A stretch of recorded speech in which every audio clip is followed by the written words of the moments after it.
Hello students, welcome to this video. आज के इस वीडियो में हम क्लास 12 का chapter number 3 human reproduction start करने वाले हैं। इसको हम एनसीईआरटी से लाइन टू लाइन करेंगे। और इस सबसे पहले बात करें इस चैप्टर में आप कौन कौन से टॉपिक्स पढ़ने वाले हैं।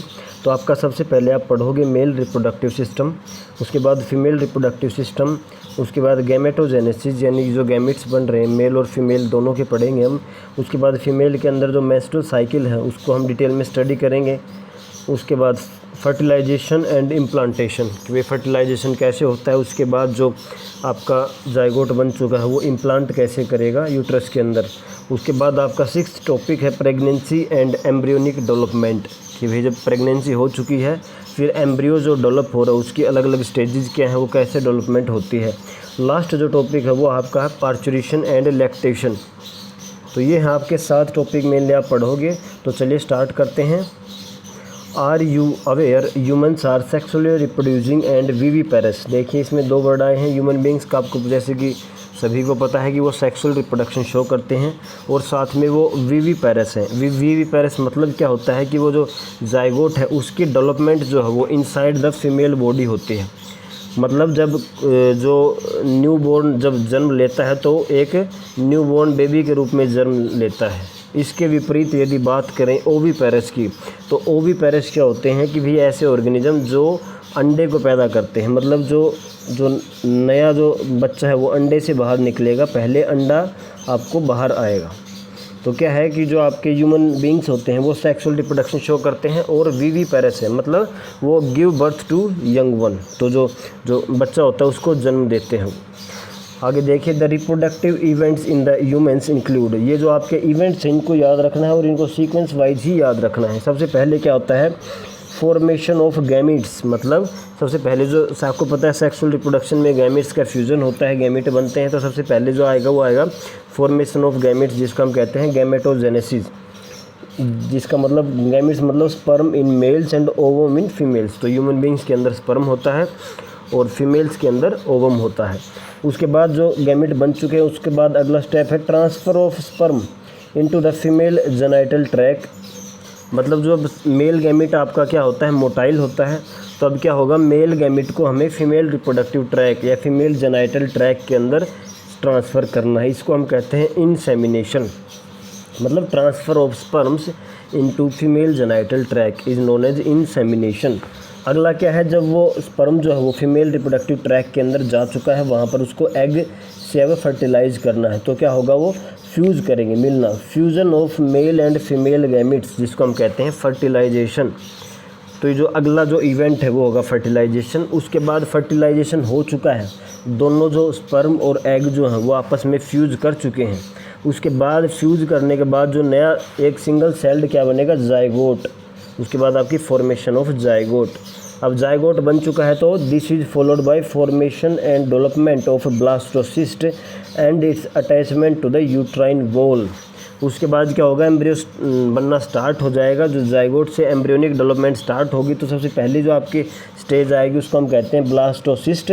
तो ब्लास्टोसिस्ट स्टेज के ऊपर वो क्या करेगा यूट्राइन जो आपकी यूट्रस होती है अंदर फीमेल रिप्रोडक्टिव ट्रैक के अंदर यूट्रस है उसके जो अंदर की वॉल है जिसको हम कहते हैं एंडोमेट्रियम।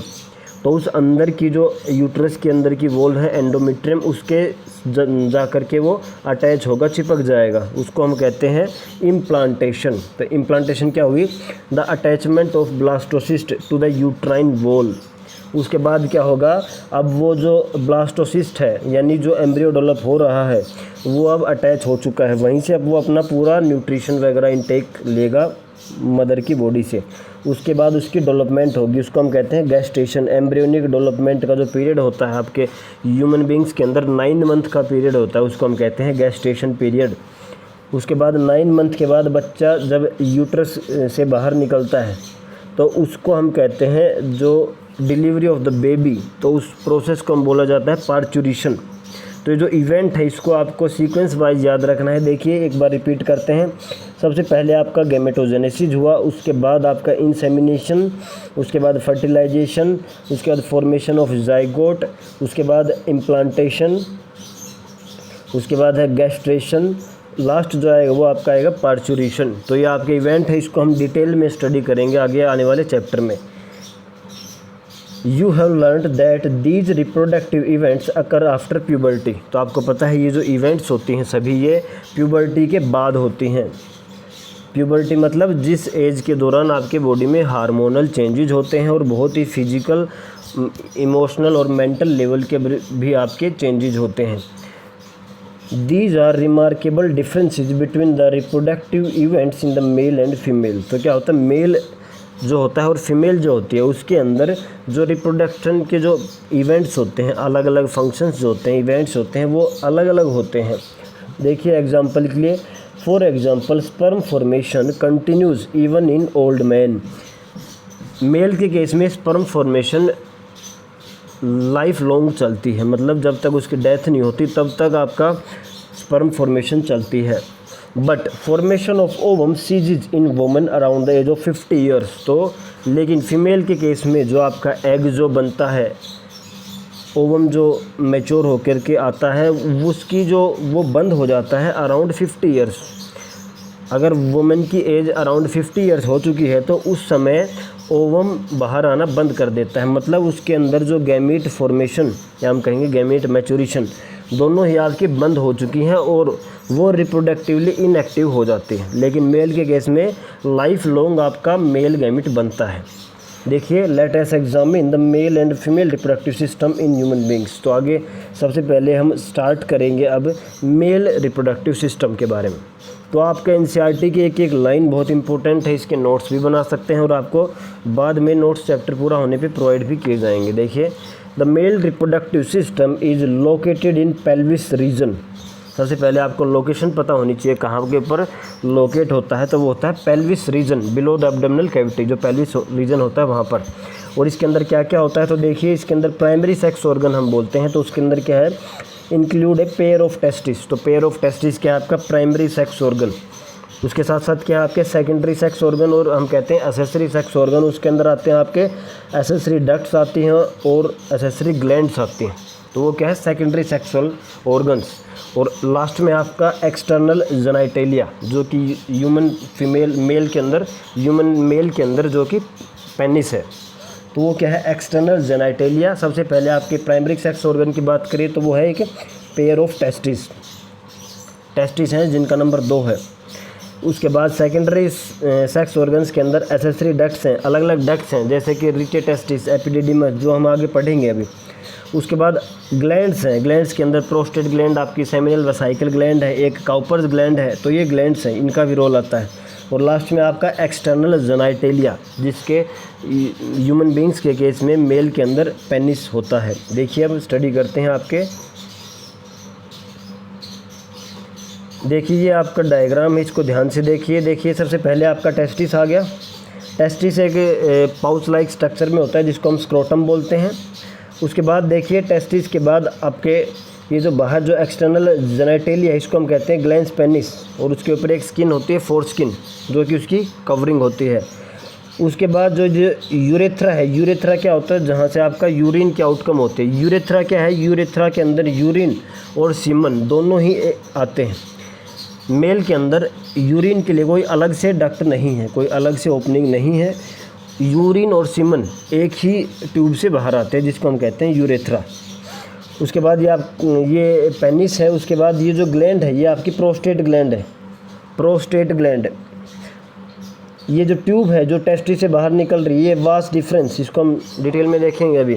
उसके बाद ये यूरिनरी ब्लैडर है, जो कि ऊपर से आपकी जो किडनीज है उसके थ्रू ये यूरेटर आ रहा है, यहाँ पर यूरिनरी ब्लैडर है जिसके अंदर यूरिन इकट्ठा होता है। सेमिनल वेसाइकल, ये जो ग्लैंड है ये सेमिनल वेसाइकल है। उसके बाद इजैकुलेटरी डक्ट है, यहाँ से ये इजैकुलेशन होती है, यहाँ से ये इजैकुलेशन स्टार्ट होती है। ये नीचे रेक्टम एनस, ये आपके एक्सक्रीटरी सिस्टम के पार्ट है डाइजेशन के। और नीचे देखिए ये जो ग्लैंड है यहाँ पर इजैकुलेटरी डक्ट के बाद ये प्रोस्टेट ग्लैंड है, और उसके नीचे एक और ग्लैंड है जिसको हम कहेंगे bulbo urethral gland. Bulbo urethral gland, या इसका एक और नाम है आपका काउपर्स ग्लैंड।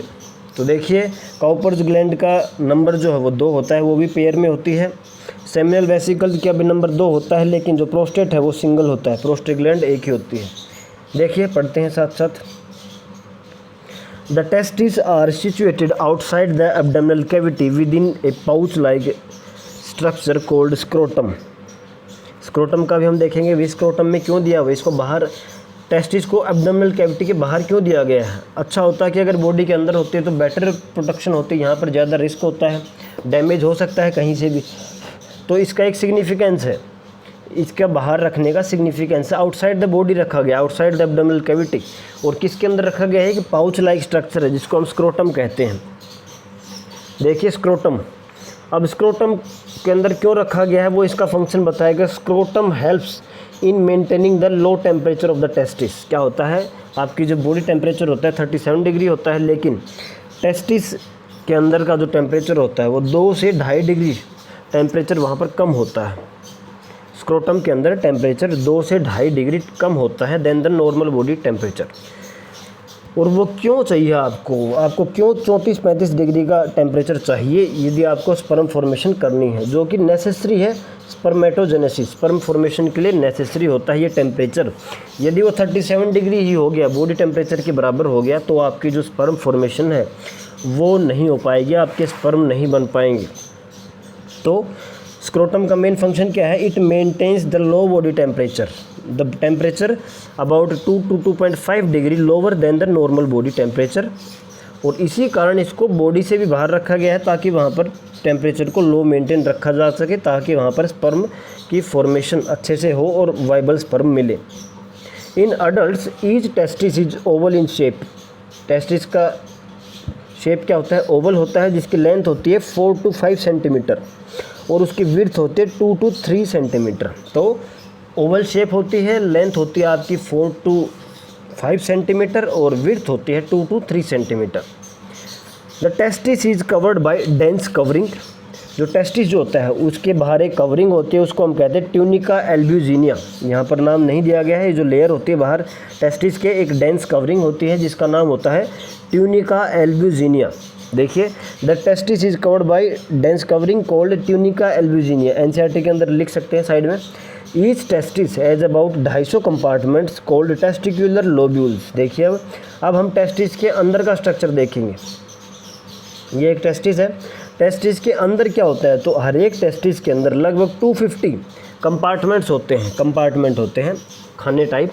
तो 250 कंपार्टमेंट होते हैं जिसको हम कहेंगे टेस्टिकुलर लोब्यूल्स, टेस्टिकुलर लोब्यूल्स। तो हर एक टेस्टिस के अंदर 250 टेस्टिकुलर लोब्यूल्स होते हैं। अगर दोनों टेस्टिस को मिलाकर कहें तो अबाउट 500 टेस्टिकुलर लोब्यूल्स हैं मेल, ह्यूमन मेल के अंदर। देखिए अब हम हर एक टेस्टिकुलर लोब्यूल के अंदर का अगर देखें, देखिए each lobule contain 1 to 2 highly coiled 1 to 3 highly coiled seminiferous tubules in which sperms are produce. देखिए अब आपको एग्जैक्ट लोकेशन पता होनी चाहिए कि भाई टेस्टिस के अंदर भी कहाँ स्पर्म बन रहा है। तो अभी टेस्टिस का देखिए, ये डायग्राम को थोड़ा साफ देखने की कोशिश करते हैं। देखिए कि यहाँ पर जैसे कि कंपार्टमेंट आपको दिख रहे हैं अलग अलग, तो ऐसे 250 कंपार्टमेंट है। हर एक कंपार्टमेंट के अंदर क्या है, कोई कॉइल्ड ट्यूब है, सीसी कोई ट्यूब है, और इस ट्यूब के अंदर ही क्या होते हैं, आपके स्पर्म बनते हैं। देखिए जो ईच लोब्यूल कंटेन 1 to 3 हर एक लोब्यूल के अंदर 1 से 3 आपके कॉइल्ड स्ट्रक्चर्स होते हैं जिसको हम कहते हैं seminiferous tubules in which sperms are produce. तो अगर टोटल मेल की बात करें तो 500 टेस्टिकुलर लोब्यूल्स हैं और हर एक लोब्यूल के अंदर 1 से 3, मतलब अगर हम 1 की अगर बात करें तो 500 हो जाएंगे और 3 की बात करें तो 1500। तो 500 से 1500 सेमनीफेरस ट्यूब्यूल्स हैं टोटल अगर बात करें दोनों टेस्टिस के अंदर। और इन ट्यूब्यूल्स के अंदर आपकी स्पर्म फॉर्मेशन, स्पर्म प्रोडक्शन होता है। अब हम टेस्टिकुलर ट्यूब्यूल के अंदर की बात करें, ईच सेमनीफेरस ट्यूब्यूल्स, ये जो सेमनीफेरस ट्यूब्यूल्स हैं इसके अंदर की बात करें तो each seminiferous tubule is lined on inside by 2 types of cells called male germ cell, जिसको हम कहते हैं स्पर्मेटोगोनिया, एंड सर्टोली सेल्स। देखिए जो ये आपका सेमनीफेरस ट्यूब्यूल है, अगले पेज पर एक डायग्राम है उसको देखिए आप। ये जो है आपका ये सेमनीफेरस ट्यूब्यूल है, सेक्शनल व्यू लिया गया है सेमनीफेरस ट्यूब्यूल्स का। तो सेमनीफेरस ट्यूब्यूल है, ये मान लीजिए ये एक सेमनीफेरस ट्यूब्यूल है। तो सेमनीफेरस ट्यूब्यूल्स के अंदर ये क्या कह रहा है कि जो इसके अंदर की लाइनिंग है वहाँ पर 2 टाइप के सेल्स हैं। एक सेल्स है उसको हम कह रहे हैं स्पर्मेटोगोनिया, जिसको हम कहते हैं मेल जर्म सेल, स्पर्मेटोगोनिया।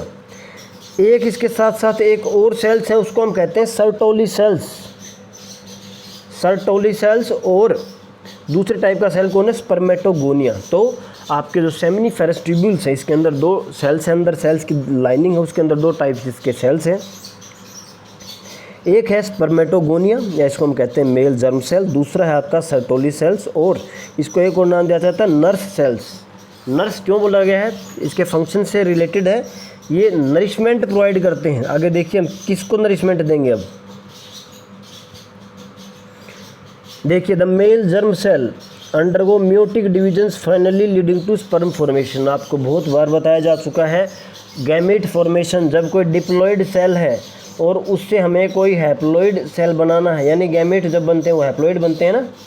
तो अब मान लीजिए ये आपका मेल जर्म सेल है जिसको हमने स्पर्मेटोगोनिया कहा, उससे हमें एक मेल जर्म सेल से 4 जो हैं वो स्पर्म्स मिलते हैं, और हर एक स्पर्म के अंदर क्रोमोसोम नंबर हाफ होता है, n हो जाता है। तो मेल जर्म सेल के अंदर मियोसिस होता है, तो वही लिखा गया है male germ cell undergo meiotic divisions finally leading to sperm formation. Meiotic division होती है उसके बाद स्पर्म फॉर्मेशन होती है। अब ये जो दूसरे सेल्स होते हैं इसके अंदर उसका फंक्शन क्या है, while Sertoli cells provide nutrition to the germ cells. देखिए बहुत इंपॉर्टेंट लाइन है, जो अंदर सर्टोली सेल्स हैं उसको हमें एक और नाम दिया गया है नर्स सेल। तो वो क्या देता है, नरिशमेंट, न्यूट्रिशन। न्यूट्रिशन किनको देखा है, जर्म सेल्स को। जो यहाँ पर ये जर्म सेल्स है जो कि आपकी स्पर्म फॉर्मेशन करवा रहे हैं, इनको न्यूट्रिशन देने का काम करता है सर्टोली सेल्स। तो आपको एक पिक्चर माइंड में बनना चाहिए कि सबसे पहले टेस्टिस हैं, टेस्टिस के अंदर हर एक टेस्टिस के अंदर 250 टेस्टिकुलर लोब्यूल्स हैं, हर एक लोब्यूल के अंदर 1 से 3 आपके सेमिनिफेरस ट्यूब्यूल्स हैं, हर एक ट्यूब्यूल के अंदर 2 टाइप्स के सेल हैं, मेल जर्म सेल और Sertoli cells. Male germ cell आपके स्पर्म बनाएंगे और सर्टोली सेल्स इनको न्यूट्रिशन देने का काम करते हैं, मेल जर्म सेल्स को, जो कि आगे स्पर्म प्रोडक्शन करते हैं। आगे देखिए the regions outside the seminiferous tubules called interstitial spaces contain small blood vessels and interstitial cells और लीडिंग सेल्स। देखिए उसी डायग्राम पे चलते हैं, ये आपका सेमिनिफेरस ट्यूब्यूल्स का डायग्राम है। तो अंदर की कितने टाइप के सेल हैं, एक सर्टोली सेल है, एक आपका स्पर्मेटोगोनिया है। ये स्पर्मेटोजोआ क्या है, तो ये इमेच्योर आपके स्पर्म बन रहे हैं, वो वहीं पर स्टोर होते हैं, तो ये स्पर्मेटोजोआ स्पर्म से इमेच्योर। तो तीसरे टाइप के सेल इन्होंने बताए हैं जो रेड एरिया के अंदर दिखाए गए हैं, कि भाई जो सेमिनिफेरस ट्यूब्यूल्स के बीच में जो स्पेस होता है, ये मान लीजिए एक सेमिनिफेरस ट्यूब्यूल्स है, ये इसके साइड में एक और है, जो बीच का स्पेस है जो कि रेड कलर से दिखाया गया है, इसके अंदर एक टाइप के सेल्स होते हैं और ब्लड वेसल्स होती हैं। जो सेल्स होते हैं उसको हम बोलते हैं इंटरसिस्टियल, नाम से लग रहा है इंटरसिस्टियल। 2 चीज़ों के बीच में जो सेल्स प्रेजेंट है, इंटरसिस्टियल सेल्स। तो 2 सेमिनिफेरस ट्यूब्यूल्स जो है उसके बीच में जो स्पेस है वहाँ पर जो सेल्स हैं उसको हम बोल देंगे इंटरसिस्टियल सेल्स, या उसको एक और नाम दिया गया है लिडिग सेल। एक साइंटिस्ट थे लिडिग, इन्होंने इसकी डिस्कवरी की थी, उसके नाम के ऊपर रखा गया है लिडिग सेल। देखिए इनका फंक्शन भी बहुत इंपॉर्टेंट है, आपको साथ ही जानना पड़ेगा कि भी लिडिग सेल्स करते क्या हैं। लिडिग सेल्स और interstitial cells synthesise and secrete testicular hormones called androgen. देखिए तो जो मेल हार्मोन है एंड्रोजन, वो आपका कौन सीक्रेट कर रहा है, तो जो लिडिग सेल्स है कहाँ पे प्रेजेंट है, सेमिनिफेरस ट्यूब्यूल्स के बीच में है। इसका एक और नाम क्या है, इंटरसिस्टियल सेल्स। अब आपको क्लियर पता होना चाहिए कि मेल के केस में स्पर्म कहाँ बन रहे हैं और जो मेल हार्मोन कहाँ बन रहा है। तो स्पर्म बन रहे हैं आपके सेमिनिफेरस ट्यूब्यूल्स के अंदर, जो आपके मेल जर्म सेल है स्पर्मेटोगोनिया, वो स्पर्म बना रहे हैं। उसके बाद जो आपका मेल हार्मोन है वो कहाँ बन रहा है, एंड्रोजन, वो बन रहा है कि सेमिनिफेरस ट्यूब्यूल्स के बीच में जो स्पेस है वहाँ पर आपके इंटरसिस्टियल सेल्स और लीडिंग सेल्स प्रेजेंट है, वो आपके मेल हार्मोन को बनाते हैं। Other immunological competent cells are also present. यहाँ पर एक कुछ दूसरे इम्यून सेल्स भी प्रेजेंट मिलेंगे। कहाँ पर, इंटरसिस्टियल जो साइट है बीच में जहाँ पर ये सेल्स प्रेजेंट है वहाँ पर। अब देखते हैं आपके male accessory glands, male sex accessory glands, जो आपकी सेकेंडरी सेक्सुअल कैरेक्टर जो आता है, मेल एसेसरी ग्लैंड्स जो है इसके अंदर देखिए वर्ड्स आपको ध्यान रखने हैं। सारा वर्ड्स का खेल है, समझने का आप समझ लेंगे, लेकिन वर्ड्स को ध्यान रखना ज़रूरी है। देखिए तो इसके अंदर जो डक्ट्स होते हैं, डक्ट डक्ट का मतलब क्या होता है? ट्यूब। तो इसके अंदर अलग अलग ट्यूब्स हैं, कौन सी हैं? सबसे पहले आपका रिटे टेस्टिस। हमने अभी तक सेमनीफेरस ट्यूब्यूल्स पढ़ा है। सेमनीफेरस ट्यूब्यूल्स ऐसे कॉइल्ड ट्यूब टाइप स्ट्रक्चर हैं, जैसे मैं आपको थोड़ा सा बना के दिखा रहा हूँ, ये ट्यूब लाइक है। तो इसके बाद ये जिस स्ट्रक्चर के अंदर ओपन होती हैं सेमनीफेरस ट्यूब्यूल्स, बहुत सारे सेमनीफेरस ट्यूब्यूल्स एक कॉमन स्ट्रक्चर के अंदर ओपन होते हैं, जिसको हम कहते हैं रिटे टेस्टिस। उसके बाद आता है आपका वासा इफ्रेंशिया, उसके बाद आता है एपिडिडाइमस, उसके बाद है वैस डिफरेंस। तो ये 4 आपके डक्ट्स हैं। डायग्राम से बिल्कुल क्लियर हो जाएगा आपको। पहले वो नाम याद रखिए, सबसे पहले rete testis, vasa efferentia, epididymis and vas deferens. देखिए डायग्राम, देखिए हम यहाँ तक कर चुके हैं आपके। ये भैया टेस्टिकुलर लोब्यूल्स हैं, इसके अंदर सेमनीफेरस ट्यूब्यूल्स हैं। तो यहाँ देखिए हम रिटे टेस्टिस, ये जो अलग अलग लोब्यूल्स हैं, ये लोब्यूल्स इस एरिया के अंदर ओपन हो रहे हैं, इसको कहते हैं रिटे टेस्टिस। अब रिटे टेस्टिस जो है वो एक आगे ट्यूब के अंदर ओपन होता है, उसको कह दिया वासा इफ्रेंशिया। देखिए ये रहा वासा इफ्रेंशिया। अब वासा इफ्रेंशिया जो वो आगे जाकर के एक बड़ी ट्यूब के अंदर ओपन होगा, उसको हम कहेंगे एपिडिडाइमस। देखिए ये जो वासा इफ्रेंशिया अलग अलग, ये एक बड़ी ट्यूब के अंदर ओपन होगी, इसको कह दिया एपिडिडाइमस। तो देखिए जो आपका एपिडिडाइमस है, ये आगे जाकर के एक और ट्यूब के अंदर ओपन हो रहा है, उसको कहते हैं वास डिफरेंस। तो वास डिफरेंस क्या है? देखिए भाई जो टेस्टिस के अंदर के बाहर जो ट्यूब निकल चुकी है कोइल्ड, यहाँ से ऊपर आ चुकी है, अब ये ऊपर जा कर के कहाँ तक जाती है? देखिए जो आपकी एब्डोमिनल कैविटी है, वहाँ से होते हुए जो आपकी जो यूरेटर आ रहे हैं, इसके ऊपर से कोइल करते हुए, और ये यूरिनरी ब्लैडर के साइड से होते हुए ये यहाँ पर आती है, और यहाँ पर इसके पास आपको मिलते हैं ग्लैंड मिलती है, सेमिनल वेसिकल, दोनों साइड एक एक है, सेमिनल वेसिकल का पेयर मिलता है। फिर ये जो आपकी ओपन हो रही है आपके यूरेथ्रा के बीच में, अब यहाँ से सबसे पहले सेमिनल वेसिकल ने अपना सीक्रेशन डालेगी इसमें, उसके बाद एक आपका प्रोस्टेट ग्लैंड है और एक आपका बल्बो यूरेथ्रल ग्लैंड, इसको काउपर्स ग्लैंड भी कहते हैं। उसके बाद आपका यूरेथ्रा है, और उसके बाद आपकी बाहर की ओपनिंग है, ये आपका हो जाएगा पेनिस। पेनिस के बाद जो बाहर की जो उसकी लेयर होती है, जो स्किन होती है, उसको कहते हैं ग्लैंस पेनिस, और उसके ऊपर एक कवरिंग होती है, उसको कहते हैं फोर स्किन। तो ये है आपका है एसेसरी डक्ट्स। तो इसके अंदर देखिए हम पढ़ते हैं, वही सब लिखा हुआ जो भी बताया आपको। The seminiferous tubules of testis opens into वास इफ्रेंशिया थ्रू रिटे टेस्टिस।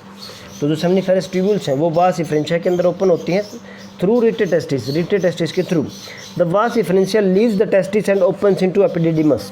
तो जो वास डिफरेंशिया होता है वो टेस्टिस से बाहर निकलती है और एक अलग ट्यूब के अंदर ओपन होती है, जिसको हम कहते हैं एपिडिडिमस, जो कि कहाँ है?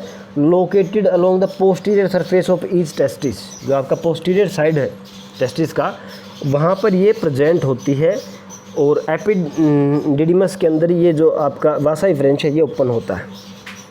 आगे देखिए, the epididymis leads to vas deferens. अब एपिडिडिमस के बाद जो वो ट्यूब है जो वो थोड़ी सी चौड़ी होती जाती है, और वो वास डिफरेंस बोल देते हैं इसको, और वो क्या करती है? That ascends to the abdomen and loops over the urinary bladder, जो कि एब्डोमेन के ऊपर की तरफ जाती है और यूरिनरी ब्लैडर के चारों ओर लूप करती है, ऊपर से लूप करती हुई नीचे आएगी वो। It receives A duct from seminal vesicle. तो ये सेमिनल वेसिकल क्या है? ये डक्ट, ये क्या है? ग्लैंड है, जो तीसरा हमने बताया था, जो एसेसरी डक्ट और ग्लैंड। तो ये डक्ट है, ये ग्लैंड आएंगे अब। तो अगली ग्लैंड है सेमिनल वेसिकल।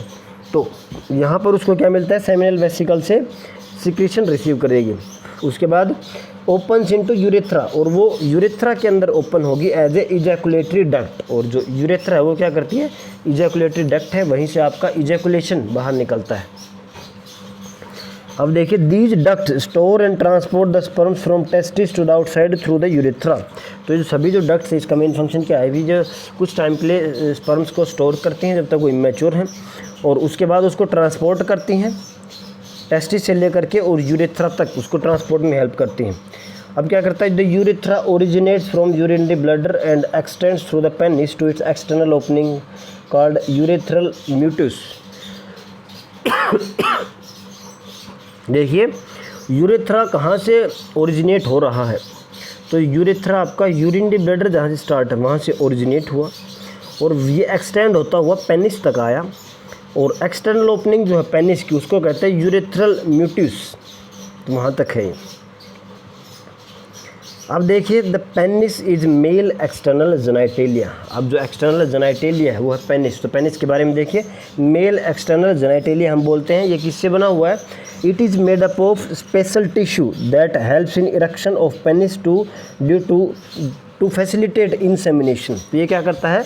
ये एक स्पेशल टिश्यू के द्वारा बना हुआ है, जिस टिश्यू के अंदर एक प्रॉपर्टी है कि वो अपना साइज़ को बिग कर सकता है, इरेक्ट हो सकता है। और वो इरेक्शन क्यों चाहिए? क्योंकि हमें इंसेमिनेशन के अंदर वो हेल्प करेगा। इंसेमिनेशन क्या होता है? हमने पहले पढ़ा है कि भाई जो मेल गैमीट है यानी स्पर्म है, उसको फीमेल जेनाइटल ट्रैक्ट के अंदर ट्रांसफ़र करना है। तो वो जो प्रोसेस है उसके अंदर इंसेमिनेशन बोलते हैं। और इंसेमिनेशन के अंदर हेल्प कौन करेगा आपका? तो ये है आपका पेनिस। पेनिस किससे बना हुआ है? एक स्पेशल टिश्यू से, दैट हेल्प्स इन इरेक्शन। देखिए the enlarged end of the penis called the glans penis is covered by loose fold of skin called foreskin. तो जो पेनिस का जो लास्ट का एंड है, जिसको हम कहते हैं अनलार्ज्ड एंड ऑफ पेनिस, वो एक स्किन से उसकी कवरिंग होती है, जिसको हम कहते हैं फोरस्किन।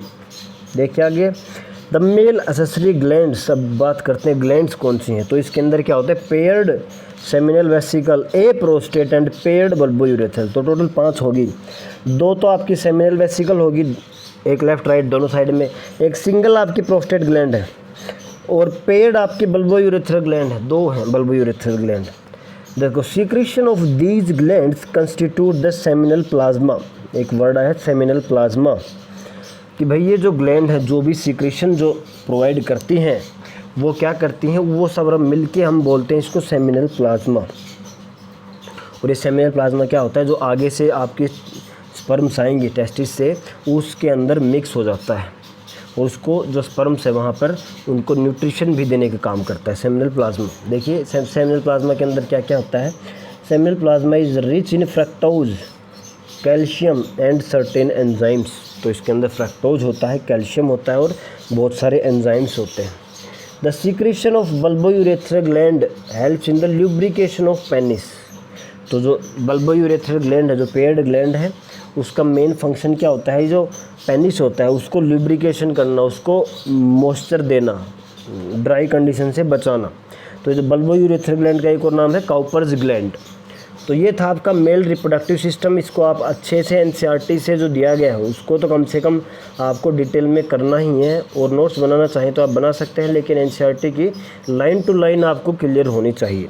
अगले वीडियो में हम करेंगे आपके फीमेल रिप्रोडक्टिव सिस्टम के बारे में, जिसके अंदर हम इसके एग के बारे में, ओवरी जो है, एंडोमेट्रियम, और जो आपके ट्यूब है फैलोपियन ट्यूब है इसके बारे में, यूट्रस है उसके अंदर क्या क्या स्ट्रक्चर प्रेजेंट है इसके बारे में सब हम पढ़ेंगे। साथ में हम मेमरी ग्लैंड्स के बारे में भी स्टडी करेंगे। और उसके बाद आएगा आपका गैमेटोजेनेसिस।